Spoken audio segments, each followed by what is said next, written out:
செங்கல்பட்டு மாவட்டம் காட்டான்குளத்தூர் கிராமத்தை சார்ந்த பாலமுருகன் தரணி தம்பதிகள் திருமணமாகி 6 ஆண்டுகள் குழந்தை பேர் இல்லாம நம்ம சேலத்து மகமாய 2 அமாவாசை தேடி வந்து கும்பப்படையில் பிரசாதம் வாங்கி சாப்பிட்டு 2வது மாதம் வாங்கி சாப்பிட்டு அதே மாதமே அம்மா கருவை தக்க வச்சு அழகான பெண் குழந்தை ஈண்டெடுத்த அம்மனுக்கு தேங்காய் பழம் பூமாலை பட்டு வஸ்திரம் வேண்டுதல் கடனாக செலுத்திட்டு உங்க முன்னாடி சாட்சியாக நின்றுட்டு இருக்காங்க. இந்த குழந்தை அங்கத்துல கழுவினி இல்லாம உடல் ஆரோக்கியத்தோட வளர்ந்து கல்வியில சிறந்து விளங்கி அவங்க குடும்பத்தை கட்டி காத்து கரைசத்துன்னு நான் வேண்டிக்கிறேன்.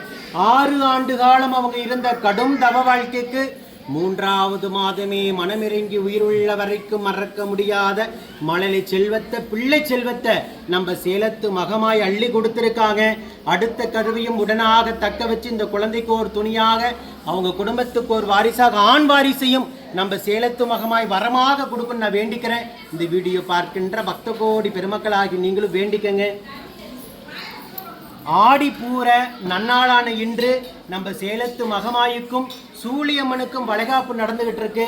இந்த நன்னாள்ல அம்மாவை தேடி வந்து வேண்டுதல் கடன் செலுத்திட்டு உங்க முன்னாடி தம்பதிகள் சாட்சியா நின்றுட்டு இருக்காங்க.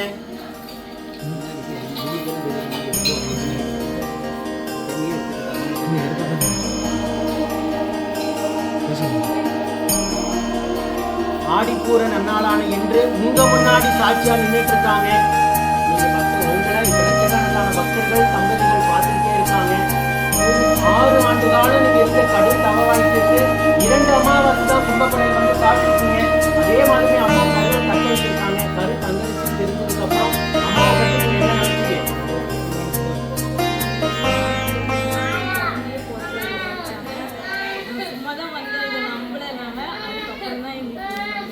பேசுகிற பக்கமா வந்து சாமி நாங்கள் வந்து எவ்வளோ எங்கேயும் போனோம் ஹாஸ்பிட்டலுக்கு, எங்கேயுமே எங்களுக்கு குழந்தை பிறக்காதுன்ட்டாங்க. எவ்வளவோ செலவு பண்ணோம். நாங்கள் சும்மா தான் இந்த சாமி நினச்சிட்டு வந்தோம். ஆனால் கண்டிப்பாக இது வந்து அவ்வளோ ஒரு இதுவாக இருக்குன்ட்டு நாங்கள் நம்பவே இல்லை. 2 அமாவாசை தான் நான் சாப்பிட்டேன். 3 எனக்கே தெரியாது. 5 மாதம் பாப்பா வயிற்றுல இருந்தால் அதுவே எனக்கு தெரியாது.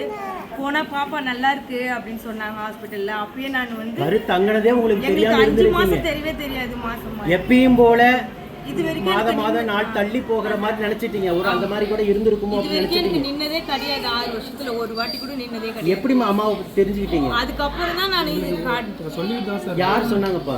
சும்மா எங்க யூடியூப் பார்ப்பாங்க, சரிங்க பார்த்துருக்காங்க, ப்ளஸ் 2-3 பேர் சொல்லிருக்காங்க. சரி போகலாம். நீங்க முன்னாடி வாங்கம்மா. உங்களுக்கு என்ன ஆகுது? நீங்க அம்மா உங்க அம்மாவா? அம்மாவை பத்தி என்ன நினைக்கிறீங்க? உங்க பொண்ணுக்கு மகளாக கொடுத்துருக்குறாங்க.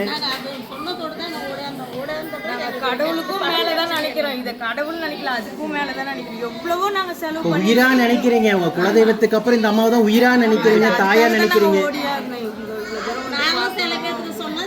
நிறைய பேர் சந்தோஷமா. இப்போ லட்சக்கணக்கான பேர் உங்களை இந்த வீடியோ மூலியமா பார்த்துட்டு இருப்பாங்க.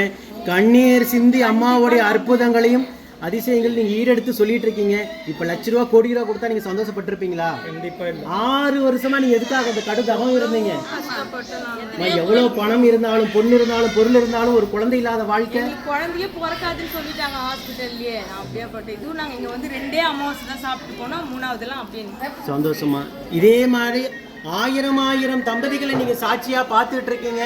உனக்கு குழந்தையே பிறக்காது, மருத்துவம் தான் செய்தாகணும், ஐவிஎஃப் தான் பண்ணி ஆகணும்னு சொல்லிட்டாங்க. அப்படி இருந்தும் எங்களுக்கு அம்மா வரம் கொடுப்பாங்க. இத்தனை 1000 பேர் சாட்சியா நின்றுருக்காங்களே, நம்மளை மட்டும் எப்படி கைவிடுவாங்கன்னு நம்பிக்கையோட வந்தாங்க. வந்து 2வது மாதமே அழகான பெண் குழந்தைய நம்ம சேலத்து மகமாயி வந்து மகளாக பிறந்திருக்காங்க. அடுத்து உங்களுக்கு ஆண் வாரிசா அம்மா வரம் கொடுக்குன்னு நான் வேண்டிக்கிறேன். உங்களை வீடியோ மூலியமாக பார்த்துக்கிட்டு இருக்க நம்ம சேலத்து மகமாயி பக்த கோடி பெருமக்கள் அத்தனை பேரும் உங்களுக்காக வேண்டிக்குவாங்க. ஓம் சக்தி.